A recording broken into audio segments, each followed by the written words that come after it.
Haribo, Nitai Gaur, Nitai Gaur. Haribo, Haribo, Nitai Gaur, Nitai Gaur. Haribo. Namo Vishnu Padaya Krishna Prestaya Bhutale Shrimate Siddhaswarupananda Paramahamsa Itinamine Bhajushi Krishna Chaitanya Prabhu Nityananda Shri Advaita Gadadhara Shivasadi Gaur Bhakta Vrindam Hare Krishna Krishna Krishna Hari Hari Hari Rama Rama Rama Hari Hari Hari Bol. Nasa ikadalawa na po tayong bahagi ng ating pagtalakay tungkol sa apat na haligi ng reliyon, the four pillars of religion. Ang una pong parte ay may kinalaman sa pagiging makatotohanan o pagiging totoo o truthfulness. At ngayon po ay dadako po tayo sa tinatawag na austerity. Sa Tagalog po ito ay paghihigpit, pagpipigil, ayan, pagtitipid. At sa mga isunod pong dalawa pa pong darating na talakay natin ay tatalakayin po natin ang may kinalaman sa pagiging maawain o compassion o mercy. At yung ikahuli po ay tungkol naman sa kalinisan o cleanliness. Ito pong apat na prinsipyo na ito, kung ito po ay ating matututuhan at ating gagawin, ay makakamit po natin. Matutulungan nito tayo na makamit natin yung relihiyon, yung pong ating relasyon sa Diyos, na tayo po ay mapagmahal na nagsisilbi sa Kanya. Sila lamang po ang relihiyon.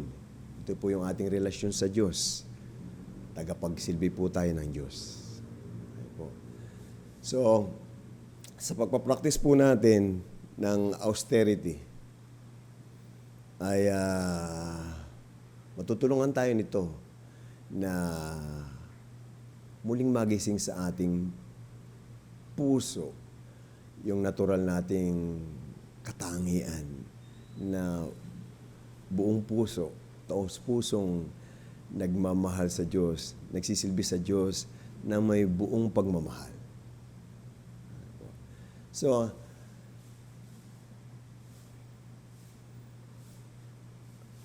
pakaisipin po natin na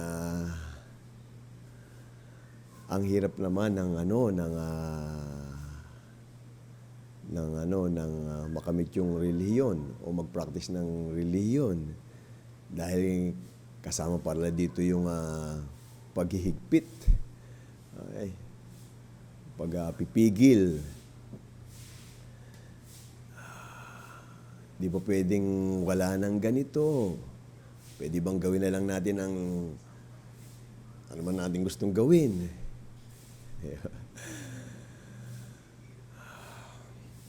Hindi po pwede. Kasama po dito sa kwento na ito na hangarin natin na makamtan yung panunumbalik na ating natural na spiritual na pag-ibig sa Diyos at sa kapwa natin, yung pagpipigil, paghihigpit. Saan? Sa ating pong katawan, sa ating isipan, sa ating pong pananalita. Okay.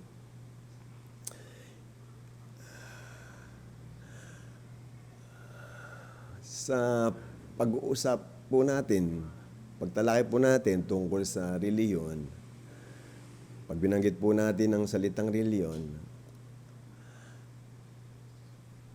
ang mga tao ay may impresyon na pag sinabing reliyon, ang sangkap diyan ay ang involved diyan ay mayaman na organisasyon o malalaking simbahan, maraming miyembro. Hindi po hindi po sumasagi sa mga tao na ang mensahe ng reliyon, ang diwa po talaga ng reliyon ay relasyon sa Diyos.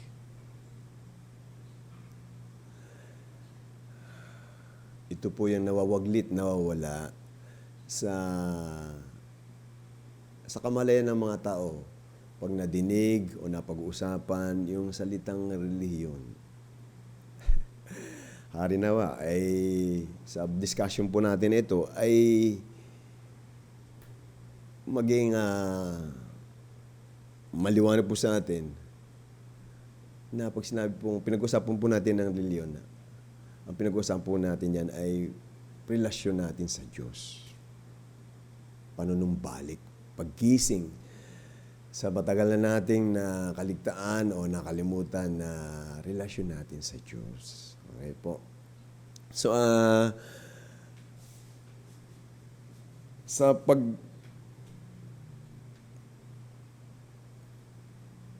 kakaroon ng isang relasyon sa isang tao, dito po sa ating buhay sa mundo, sa praktikal nating buhay, pag pinag-usapan po yung mapagmahal na relasyon sa isang tao, ay mapapansin natin na para lamang ikaw ay mapalapit sa isang tao na gusto mong magkaroon kayo ng kaugnayan, relasyon, malapit na relasyon, mapapansin nyo na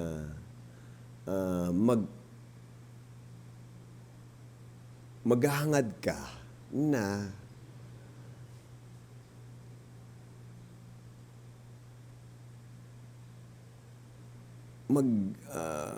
mag-adjust ng iyong gawain o ng iyong pag-isip o ng iyong buhay para magustuhan ka nung tao na gusto mo maging karelasyon. Diba? Parang pong ganito. Halimbawa, ako ay mayroong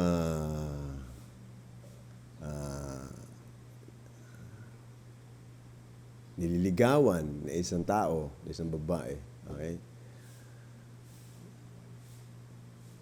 Pag nalaman ko na yung babae na yun, ay ayaw niya ng naninigarilyo. Eh, ako'y naninigarilyo. Diba? Ayaw ng naninigarilyo, ayaw ng usok ng sigarilyo, o ayaw niya nung pinababayaan mo yung katawan mo sa epekto ng sigarilyo. So, ako, pag gusto ko talaga mapalapit sa kanya, ay sisikapin ko na unti-unti na tigilan yung habit na ito. Kasi hindi ako makalapit sa kanya kung meron akong bit-bit na sigarilyo. Malapit ako sa kanya, o kausapin ko siya, o kaya amoy beha ako, amoy sigarilyo, ako amoy usok akong sigarilyo. O kaya dahil sa sigarilyo, ay ako'y nagkasakit, tapos yung katawan ko, para ako may sakit na tuberculosis sa baga. Diba? Merong ganun na pangyayari. Sitwasyon sa buhay natin kung gusto nating mapalapit din sa isang tao. So, sa paghahangad natin na mapalapit sa Diyos, karoon ng relasyon sa Diyos, ay involved itong natawag na pagpapractice ng austerity na makakatulong sa atin na mapalapit sa Kanya.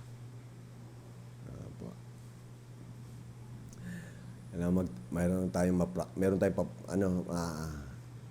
baga automatic 'yun.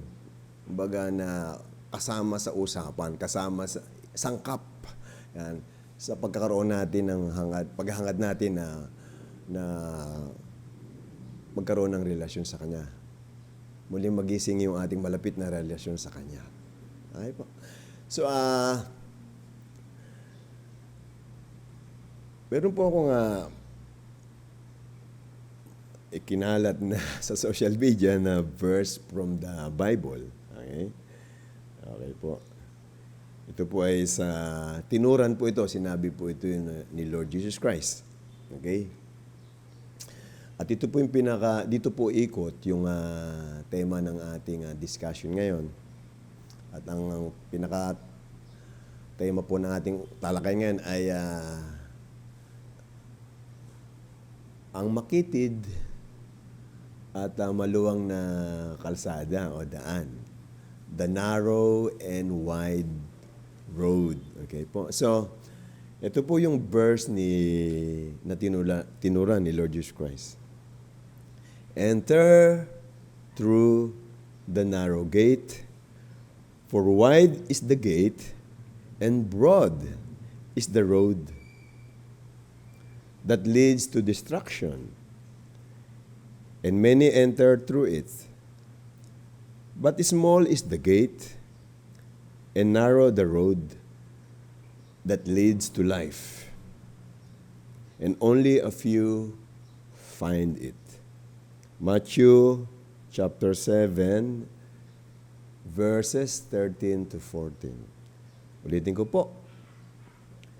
Enter through the narrow gate, for wide is the gate, and broad is the road that leads to destruction.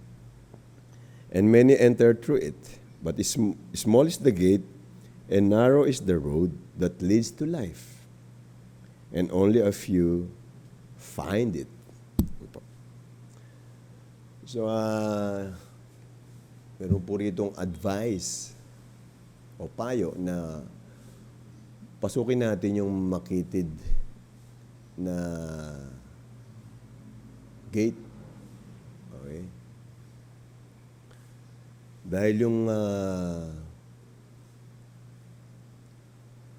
yung maluwang na gate at malapad na kalsada, ito ay papunta sa pagkasira. At marami pumapasok doon, yung tumatahak doon sa maluwang na gate na yon at kalsada.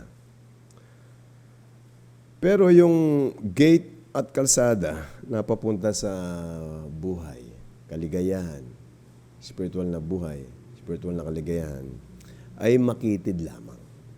At kokonti lamang ang nakakatagpo nito. Yan po. So,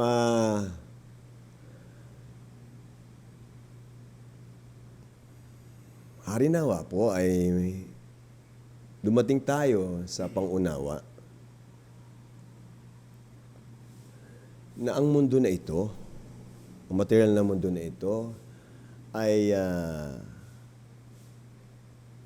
dinisenyo ng Diyos para maisakatuparan natin yung mali nating hangarin na talikuran ang pagsisilbi sa Kanya.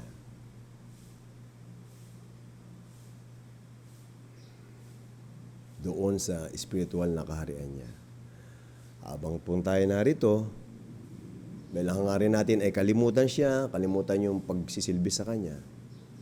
Narito tayo ngayon na ang focus natin ay yung material nating pamumuhay, ang nakikita natin ay material, hindi natin nakita spiritual, nakita natin ay yung ating material na katawan, iniisip natin tayo yung material na katawan, okay? Nag-aakala tayo na material, hindi natin naaalala na tayo spiritual. At ng ating ambisyon sa impluensya ng ganitong kamalayan, na tayo ay material, ang punteriya natin, ang hangarin natin, ang focus natin, ay mag-enjoy sa material na bagay. At ang gagawin po natin, ay ang mangyari po niyan, susundin natin yung bugso ng ating isipan, bugso ng ating katawan, na na mag-enjoy ng mga material. Yan po yung mangyayari. So, yan po yung natural na tulak. Okay? O hila sa atin ang mundo na ito. Kasama na po yung ating katawan at isipan. Ang mag-enjoy ng mga material na bagay. Dahil inisip natin tayo material at makatagpo natin yung kaligayahan sa pag-enjoy ng material na bagay, material na relasyon. At kalimutan natin, hindi natin maalala yung ating spiritual na pagkatao at spiritual na relasyon sa Diyos. So, ang punto ko po, dahil yan ang umiiral na puwersa rito sa mundo na ito. Okay? Tayo ay merong natural na tulak ang mundo na ito. Hala, mag-enjoy ka. Okay? Umintindihin yung Diyos. Well, hindi mo maalala yung Diyos. At kung maalala mo man yung Diyos, ang papel niya sa iyo ay tulungan ka mag-enjoy ng hiwalay ng material. Bigyan mo ko ng ganitong material, bigyan mo ko ng ganitong material na sitwasyon. Huwag magkasakit yung katawan ko kasi sagabal yung sakit sa mag-enjoy ako. So yun ang natural na tulak ng umiral dito sa mundo na ito. So dahil yun ang natural na nangyayari dito sa mundo na ito, yung sumunod sa agos na iyon, sa puwersa na iyon, ay madali lang. Madali lang. Kasi yan na yung dito eh. Yan na yung kumakalat, laganap na puwersa. Hila, tulak. Go. Okay? So, pag ito ang ginawa natin, ay lalo po tayong malulubog sa pagkalimot sa ating spiritual na pagkatao. Pagkalimot sa ating relasyon sa Diyos. Dahil ang mensahe ng ganitong puwersa ay kalimutan mo yung Diyos.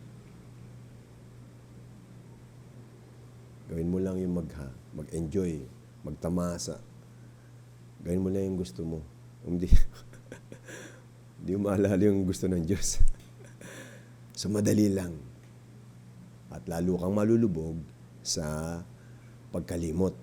At lalo kang malalayo sa tunay na kaligayahan. Lalong mamamatay ang iyong spiritual na buhay. Mamamatay tayo spiritually. Ibig sabihin po ng mamatay spiritually, wala tayong matitikman na spiritual na kaligayahan. Lalong masisira, lalong mawala yung ating pag-alala sa ating spiritual na pagkatao. Lalo tayong malalayo sa self-realization and God realization.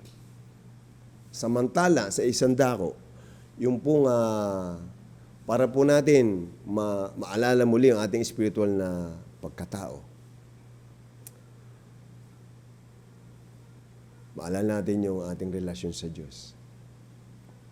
Ito po ay nangangahulugan ng pagsalungat natin sa dumadaloy na current o na puwersa dito sa mundo na ito.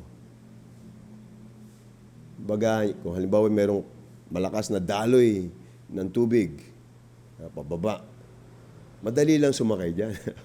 Pati anod. Yeah? Oh. Ito yung daloy ng mundo na ito. Enjoy ka lang. Kalimutan mo lang yung spiritual. Yung religion. Kalimutan mo na yan. Dali lang po. Enjoy lang. Gawin mo lang yung bugso ng katawan mo, bugso ng isipan mo. Diba? Hila ng katawan mo, hila ng mga senses mo. Dali lang po yan eh. Ngayon, pag tayo po ay may hangarin na makamtan muli yung ating spiritual na buhay, pag-alala sa ating spiritual na pagkatao, ano balik na ating pagmamahal sa Diyos, ito po ay pagsalungat sa malakas na daloy na yan ng mundo na ito, ng buhay sa mundo na ito. Kaya po, may hirap. May kasama pong hirap.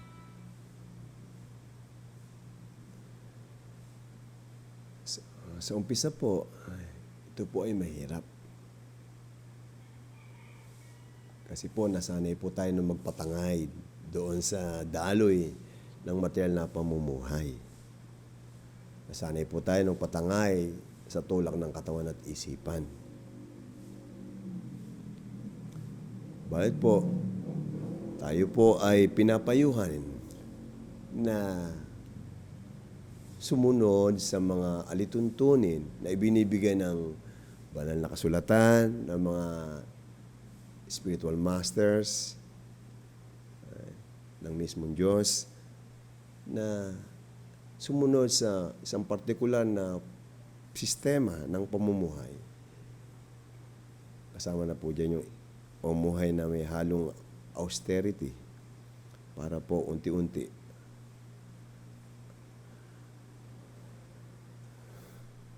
ay makausad tayo palapit sa spiritual na buhay. Sa simula po, mahirap. Kalaunan po, makaka-develop na po tayo ng strength. Pag nagsikap pa po tayo, lalo pa po tayong lalakas. At hindi naman po tayo pababayaan ng Panginoon Diyos. Kung tayo po ay maghahangad talaga na mapalapit sa Kanya. Yun po ang sarap dito sa sikap na ito. Tutulungan po tayo ng Diyos. At yung pagsisikap na ito, sa spiritual life,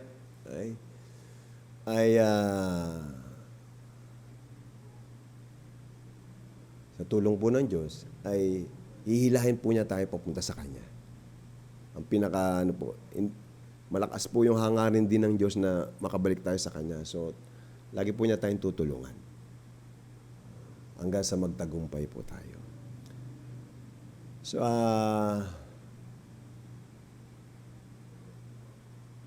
kukunti lamang po. Kakatinggot lamang po. Yung mga tao, mga spirit soul, na sa tagal ng pamumuhay dito sa mundo na ito, ay kahit papano ay naalimpungatan, nagising na.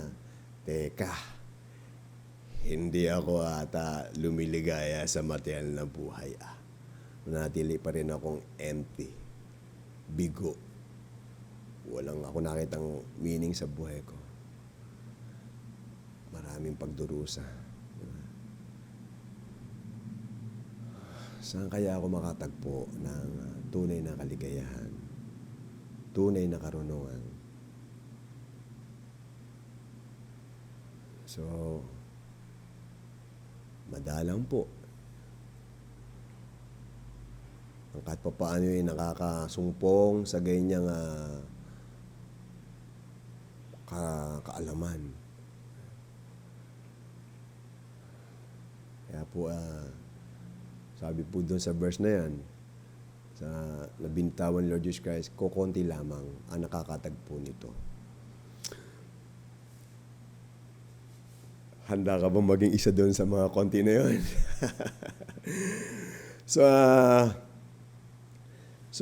Ang punto po ng austerity ay, isa po sa punto ng austerity ay ating pong higpitan ang ating katawan, ang ating material body. Kasi nasa loob po tayo nito eh. At yun din po nating mga senses dito, mga pandama dito, saka yung ating isipan. Nabalot po tayo ng katawang physical at katawang mental, ng mga senses na to. So ito po yung humihila sa atin na, uy, enjoy mo yan, uy, gawin mo yan, ito sabihin mo. Malibang ka dito.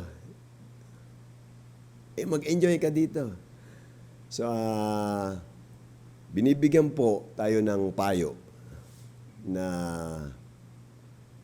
sana makita natin na pag tayo nagpatangay, patuloy nagpatangay sa hila ng ating katawan at isipan, ay magiging abala ka dun sa pagpapatangay na yun at mawawaglit sa iyo yung pag-alala sa spiritual mong buhay. Okay po. So sa Bhagavad Gita, isa pong scripture na ibig sabihin ng Bhagavad Gita. Gita means song and Bhagavad means as God. So Bhagavad Gita means the song of God. Okay? Ito po ay mga salita na binitawan ng Panginoon Diyos na para pong awitin dahil ito ay galing sa bibig ng Diyos na puno ng pagmamahal sa atin. Okay? Sabi po ng Panginoon Diyos sa Bhagavad Gita, paano tayo mag-practice ng austerity. Okay? Una po ay sa katawan. Sinabi po niya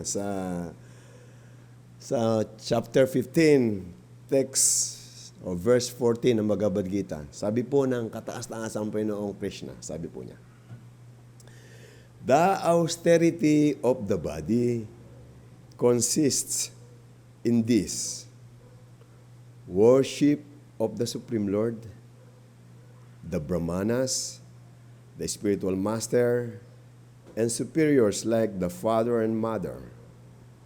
Cleanliness, simplicity, celibacy, and non-violence are also austerities of the body. Okay, yan po. The austerity of the body consists in this: worship of the Supreme Lord, the Brahmanas, the spiritual master, and superiors like the father and mother. Cleanliness, simplicity, celibacy, and non-violence are also austerities of the body. Okay. So, bilang paghihigpit sa ating katawan, ang ibig po sabihin ito, nire-regulate natin yung katawan, binibigyan natin ng regulasyon yung ating katawan na ito yung gagawin mo. Ito yung paggagamitan ko sa iyo. Hindi kita pababayaan, my dear material body, na gawin mo kung ano gusto mo at ako'y susunod sa iyo. Hindi ako patatangay sa iyo. Nasa impluensya ka na mag-enjoy ng mga material eh. Material ka eh.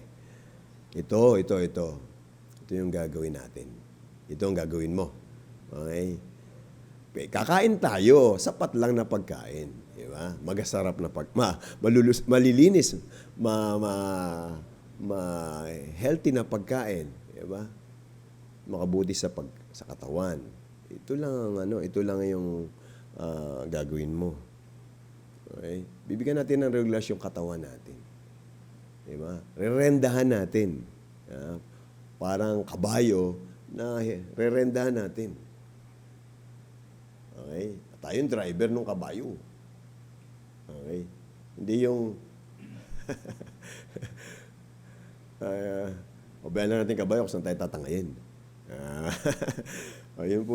Ito po yung mensahe ng austerity. Okay? Pagrenda, pagkontrol na ito lang yung papagawa natin sa katawan natin. At kung mag-engage man tayo sa material na bagay, okay? Iba nga po yung pagkain, ay namimili tayo ng papakain sa ating katawan, mamimili tayo ng i-expose natin sa ating katawan. Diba? Meron pong ganun. Binibigyan natin ng direksyon yung ating katawan. So, una nga pong direksyon dito, ay sinabi dito, ito. Itong gawin mo. Ito ang gagawin natin, katawan ko, ha? Sambahin natin yung, mag-engage tayo sa gawain na sumasamba sa Panginoon. Yan. Tapos yung mga Brahmanas po, yan po yung mga personality na may alam na sila ay spiritual na nilalang at tumutulong sila sa mga ibang tao na ma-educate din tungkol sa kanilang spiritual na katauhan. Sila po ay mga mapagpasensya, mapayapa sila, mababait. Okay? So, meron po silang mga katangian na mapakagaganda. Okay?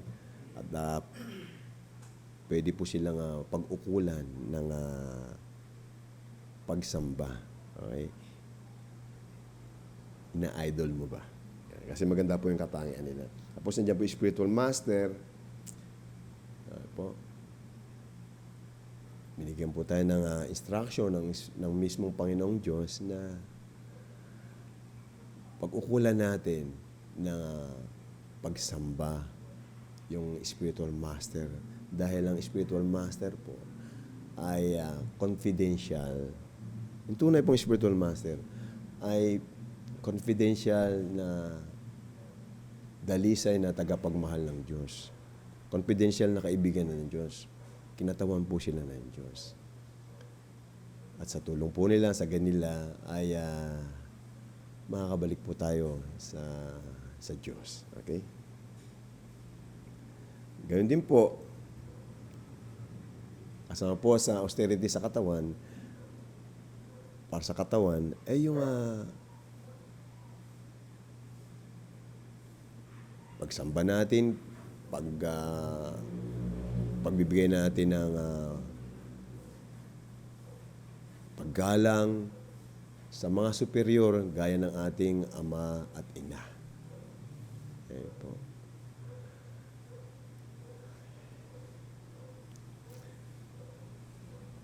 Mahaba po, marami po ang sakop ng usapan natin ito. So, lilimitahan lang po natin. Lilimitahan ko lang po ang aking sasabihin. Hindi na po ako masyadong lalalim at haba ng pag-discuss. Okay? Limitado po ang ating panahon. Then, kasama po rito yung pagpapractice ng kalinisan sa katawan, pagiging simple, simplicity, pagpapractice ng celibacy, at yung hindi violente, hindi pagiging violente. So, may kinalaman sa katawan, di ba? Malinis na pangangatawan. Okay? Nilinis yung katawan, inaalagaan yung katawan. Ito, gagamitin natin to sa pagsisilbi sa Diyos, sa pagsilbi sa kapwa natin. Okay? Kasama dyan na yung, hindi natin bibigyan yung katawan natin ng mga hindi ka nais-nais na sangkap, mga ingredients, nakakasira sa ating katawan. Okay? Mga illegal drugs o legal drugs. Okay? Then po ay pagpapractice ng simplicity. Simple lang na pananamit, simpleng buhay. Hindi maraming cheche-bureche sa buhay na ano mo yan i-maintain mo yan. Diba? I-enjoyin mo. Source na enjoyment mo ng material, pero i-maintain mo. Lininisan mo, ibabayad mo ng tax, o pipinturahan mo, etc., etc. So, simple lang po ang buhay. Simple living, but high thinking. Diba? Simpleng pamumuhay. Then, celibacy.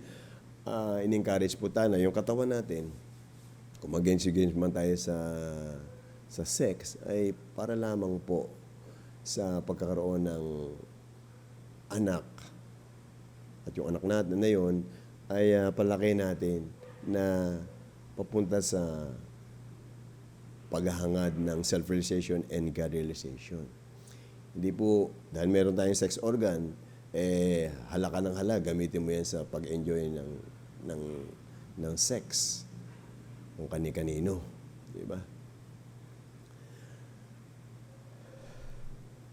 So makita po natin dito yung pag-control, pag-regulate sa ating katawan. Sa organs of actions, ating katawan, sa ating senses, sa ating sex organ. Okay? So, ganun po yung pinaka-suma o summary. And then, isa pa yung non-violence. Huwag natin gamitin yung katawan natin, yung kamay natin, yung kamao natin. Okay? Para manakit ng kapwa. Okay? Physically, mentally, saka lalo na yung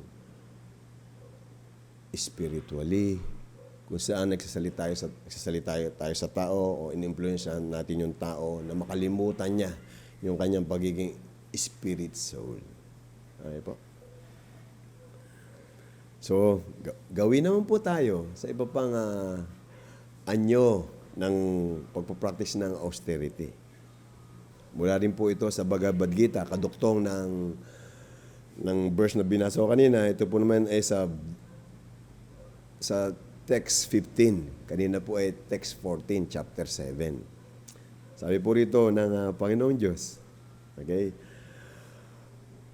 Austerity of speech, yung pong pananalita, consists in speaking truthfully and beneficially, and in avoiding speech that offends. One should also recite the Vedas regularly. Ito po. Austerity of speech consists in speaking truthfully and beneficially, and in avoiding speech that offends. One should also recite the Vedas regularly. So ito po ang gamit ng isa sa dapat nating paggamitan ng ating dila, maliban pa sa paggamit ng dila natin sa pagkain ng mga pagkain na malilinis, okay? Malulusog. So, pagsasalita po, ito po dapat po yung ating dila ay ginagamit natin sa pagsalita ng mga katotohanan at ng mga mensahe na magbibigay ng kabutihan sa kapwa natin. At hindi po tayo magsalita sana ng makakapanakit sa ating kapwa. Ang ating pundila ay parang matalim na samurai. Okay, double blade. Okay? Yung isang blade, panghiwa. Okay? Panghiwa ng gulay. Panghiwa ng mga panggatong para sa ating kakainin, lulutuin. Noon po, panghiwa na makakahiwa ng kapwa natin. Makasakit ng kapwa natin. So, matalim po ang dila kapag ito po ay nakakapanakit ng damdamin ng ating kapwa. So, ingat po tayo. So, rendahan po natin ang ating dila.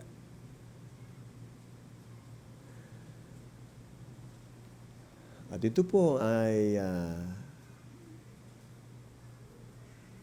makakamit natin yung tamang gamit ng ating dila sa impluensya po ng mga bona fide spiritual masters, sa mga impluensya po ng mga seryosong tao na nag-spiritual life. May mga tao na advance po sa spiritual understanding, advance sa enthusiasm nila mag-spiritual life. So, buksan po natin ang ating tenga sa kanila. At yung nadinig natin sa kanila, ilalabas po sa ating dila. Talabas sa ating aksyon. Ma-influensya po natin. Ma-influensya po nila tayo. Okay po. At sa pagbabasa po ng mga bona fide scripture, lalo na po yung Vedas. Lagi po tayo magbasa niyan. At yung mababasa natin tungkol po sa spiritual life, tungkol sa katangian, magandang katangian ng Diyos, ay lalabas po sa ating labi. Sa ating pong pagbabasa ng mga kwento, magandang kwento tungkol sa ating Panginoong Diyos, makatikim po tayo ng sarap, ng tamis. At dahil matamis po ang ating matitikman, yung tamis na yun ating gustong i-share sa ating kapwa. At ating po itong ikukwento. Yan po yung gamit ng ating dila. Paghahatid ng tamis. Okay? yung tindila po ay ipapagpag natin para mag-produce ng sound na matatamis. Yun. Next po tayo sa austerity po sa ating isipan. Okay po, sa kasunod na verse, verse 16, sa parehong chapter 17 ng Bhagavad Gita, sabi po ng kataas-taasang Panginoong, matamis na Panginoong, maganda at matamis na Panginoong Krishna, sabi niya, okay?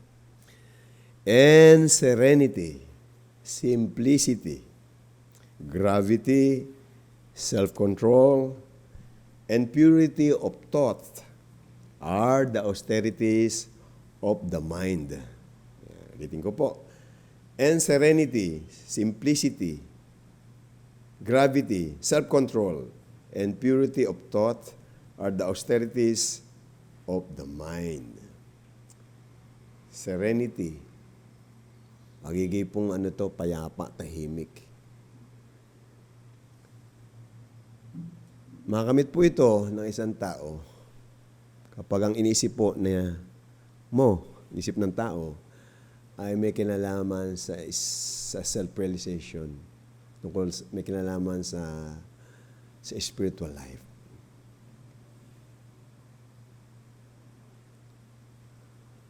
Naghahanap po tayo ng serenity, ng inner peace, katahimikan, kapayapaan. Yung pong ating isipan ay gamitin natin sa pag-contemplate, pag-iisip ng mga bagay na may kinalaman sa ating spiritual na pagkatao. Bibigay po yan ng kapayapaan sa atin. Ang ating pong isipan ay dapat natin kontrolin. Nabigyan natin ng gawain na nakalimita lamang. Sana. Okay? Sana po. Nakalimita sa may kinalaman sa bagay na may kinalaman sa spiritual na ating buhay. Iiwas natin ang ating isipan na maggamit sa paghahangad na mag-enjoy ng material. Mag-enjoy ng mga bagay na material, sense gratification. Pag ang inisip po ng ating isipan, okay, ang ating pong isipan ay nakatuon sa sense gratification, sinasabi po sa atin ng Diyos mismo, lalo tayong maguguluhan. Lalong yung isipan natin ay magiging magulo. Hindi po magiging tahimik yung isipan natin. Hindi po ito makakatagpo ng katahimikan, ng satisfaction, ng kasiyahan. Dahil po kailanman, ang sense gratification ay hindi magbibigay sa atin mismo at sa isipan natin mismo ng kasiyahan at ng kapayapaan. Nagkakamali po tayo na ang kapayapaan at katahimikan ay matatagpuan natin sa sense gratification. Nagkakamali po tayo. So, ang advice po sa atin, sa commentary po na ni Bhaktivedanta Swami sa verse na ito, sinasabi po niya, ilayo natin yung ating isipan sa pag-iisip ng sense gratification. Ito po yung tamang austerity para sa ating isipan.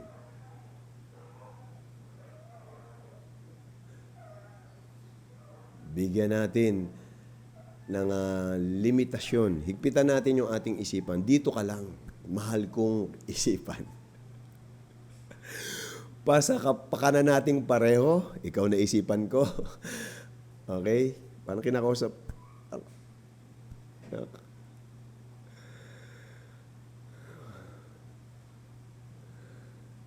Sa kapakanan mo, aking isipan, at sa kapakanan ko mismo, ilayo natin ang ating atensyon sa sense gratification. Hindi tayo diyan matatahimik. Okay.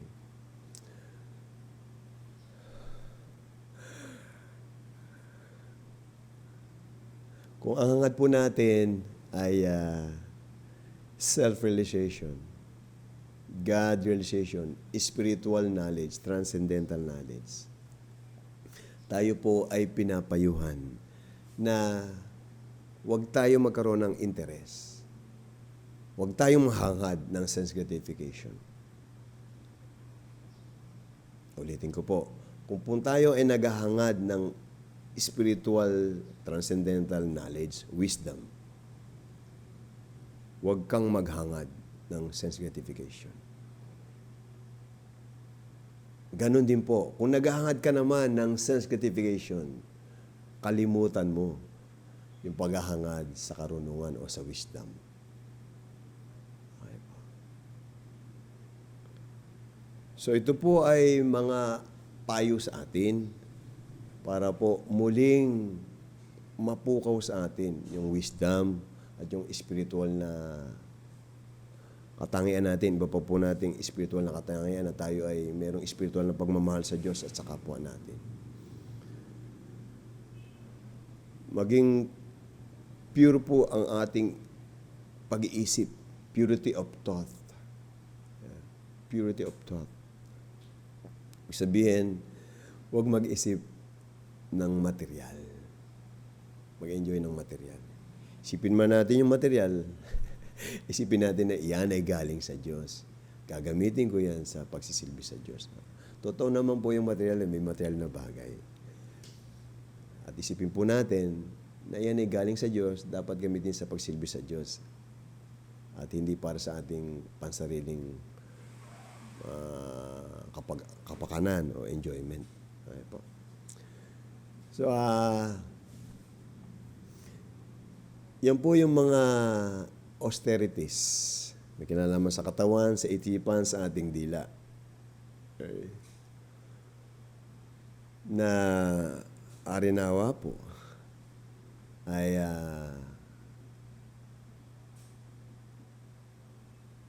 maunawaan natin na kailangan nating gawin, kailangan nating i-cultivate, linangin sa ating sarili, kailangan nating practicein, kailangan nating maging bahagi ng ating lifestyle. Okay. Matutulungan tayo nito na makamit natin yung ating pagiging religious person. Tutulungan tayo nito na makamit yung relasyon natin sa Diyos. Dahil ito po ay kalugod-lugod sa Diyos. Diba? Ang hangarin po natin ay magsilbi sa Diyos. Hindi pagsilbihan yung ating katawan, yung ating isipan, yung ating dila. Okay? Sabi nga po, we cannot serve two masters. Diba? Pili po tayo. Pagsisilbing espiritual o pagsisilbing material. So, nangangailangan, okay? May pangangailangan na mag-practice tayo po ng pagrenda. Okay? Ng ating mga senses, ng ating katawan, ng ating isipan. Austerity. Para lamang po maging mas malakas yung attraction natin sa spiritual life. Pag kasi po tayo ay nagpatianod, nagpatangay sa bugso ng ating katawan at ng ating isipan, papunta sa natural nitong pinupuntahan na material enjoyment. Okay? Lalayo po tayo, mas lalo tayong magiging malayo sa self-realization and God-realization. Okay? Makalimutan po natin yung spiritual life. Magiging ma-absorb po tayo sa material enjoyment. Nakalimutan natin yung spiritual life. Matutuon yung focus natin sa material na pag-enjoy. So, para makamit natin yung pag-alala sa ating spiritual na pagkatao, huwag tayong magpatangay sa ating katawan, sa ating isipan, sa ating mga pandama. At gamitin natin ang katawan, isipan, ating mga pandama sa mga gawain na maalala natin yung ating spiritual na pagkatao. Yun po yung pinakabuod. Ito po ay kadugod-dugod sa Diyos. Okay? Mapapalapit po tayo sa Diyos. Kung ito po ay ating pagsisikapan na magawa.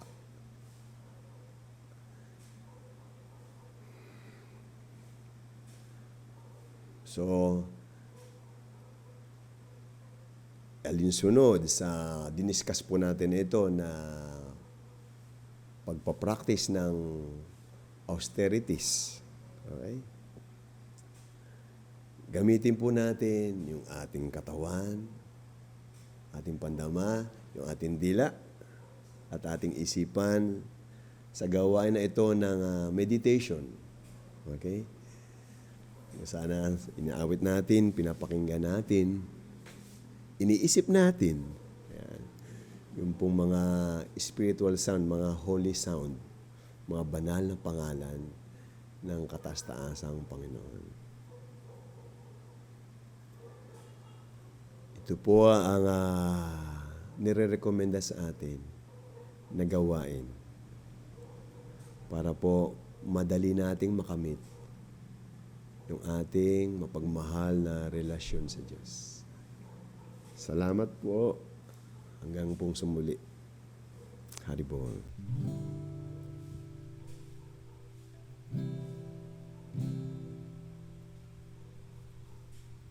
Haribol, Nitai Gor, Nitai Gor, Haribol, Haribol, Nitai Gor, Nitai Gor, Haribol. Haribol, Nitai Gor, Nitai Gor, Haribol, Haribol, Nitai Gor, Nitai Gor, Haribol. Haribol, Nitai Gor, Nitai Gor, Haribol. Haribol, Nitai Gor, Nitai Gor, Haribol. Haribol, Nitai Gor, Nitai Gor, Haribol. Haribol, Nitai Gor, Nitai Gor, Haribol. Haribol, Nitai Gor, Nitai Gor, Haribol. Haribol, Nitai Gor, Nitai Gor, Haribol. Haribol, Nitai Gor, Nitai Gor, Haribol. Haribol, Nitai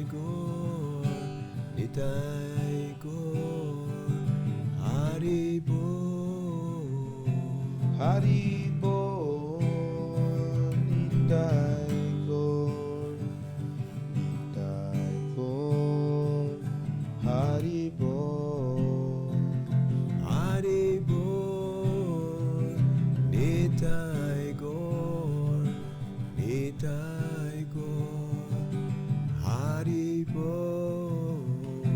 Haribol, Nitai Gor, Nitai Gor, Haribol. Haribol, Nitai Gor, Nitai Gaur, Haribol. Haribol, Nitai Gaur, Nitai Gaur, Haribol. Gopala Govinda Rama, Madana Mohana. Gopala Govinda Rama, Madana Mohana. Gopala Govinda Rama, Madana Mohana. Gopala Govinda Rama, Madana Mohana. Gopala Govinda Rama, Madana Mohana. Gopala Govinda Rama, Madana Mohana. Gopala Govinda Rama, Madana Mohana. Gopala Govinda Rama, Madana Mohana. Gopala Govinda Rama, Madana Mohana.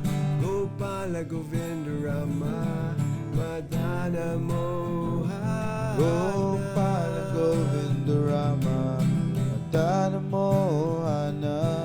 Gopala Govinda Rama, Madana Mohana.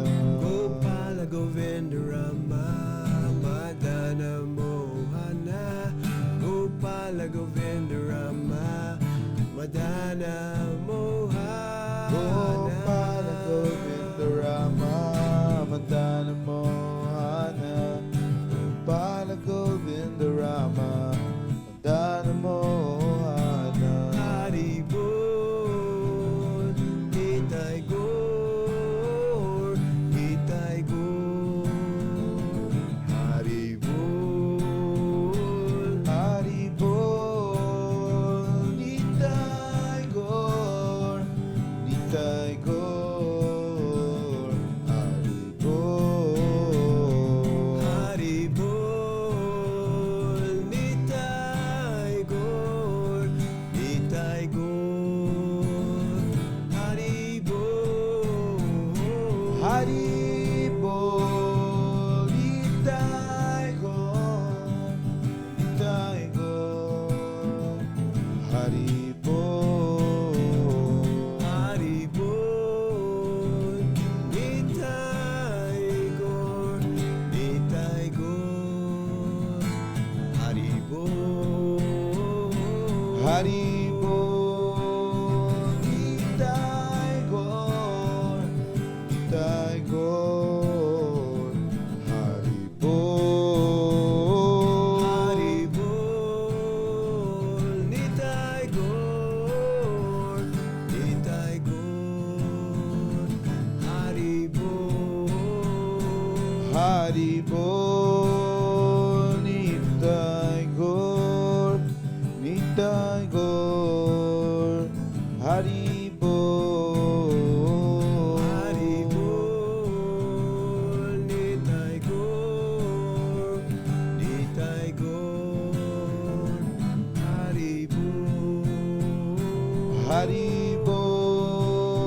Nitai Gaur, Nitai Gaur. Haribol.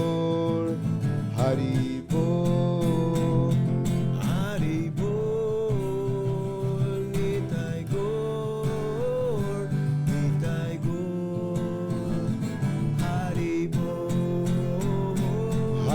Haribol, Nitai Gaur, Nitai Gaur. Haribol.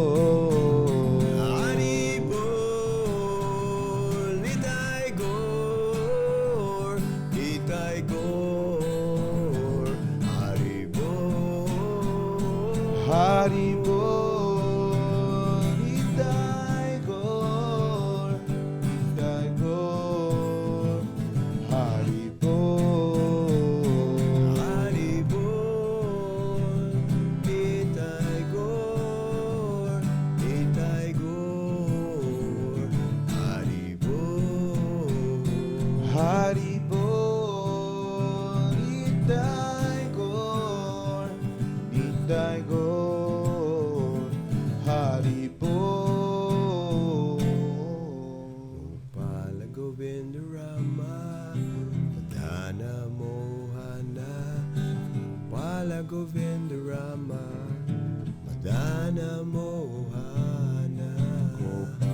Govindurama Madana Mohana Gopala Govindurama Madana Mohana Gopala Govindarama Madana Mohana Gopala Govindarama Madana Mohana Govindurama Madana Mohana Gopala Govindurama Madana Mohana Gopala Govindarama Madana Mohana Gopala Govindarama Madana Mohana Gopala Govindurama Madana Mohana Gopala Govindurama Madana Mohana Gopala Govindarama Madana Mohana Gopala Govindarama Madana Mohana Gopala Govindurama Madana Mohana Gopala Govindurama Madana Mohana Gopala Govindarama Madana Mohana Gopala Govindarama Madana Mohana Gopala Govindurama Madana Mohana Gopala Govindurama Madana Mohana Gopala Govindarama Madana Mohana Gopala Govindarama Madana Mohana Gopala Govindurama Madana Mohana Gopala Govindurama Madana Mohana Gopala Govindarama Madana Mohana Gopala Govindarama Madana Mohana Gopala Govindurama Madana Mohana Gopala Govindurama Madana Mohana Gopala Govindarama Madana Mohana Gopala Govindarama Madana Mohana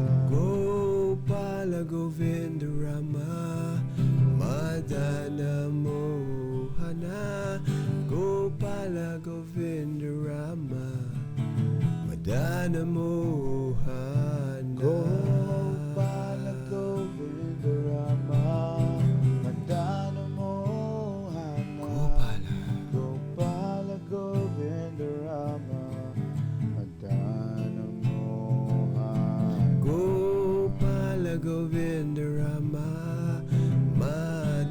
Madana Mohana Gopala Govindurama Madana Mohana Gopala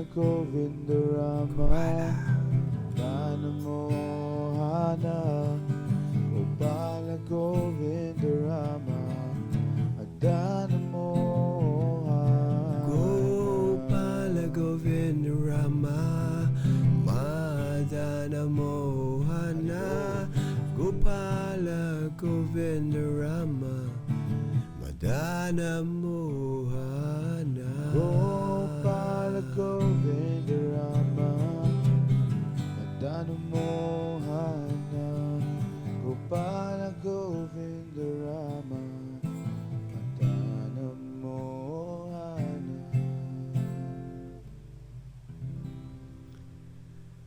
Gopala. Haribol, namaste. Maraming pong salamat. Haribol.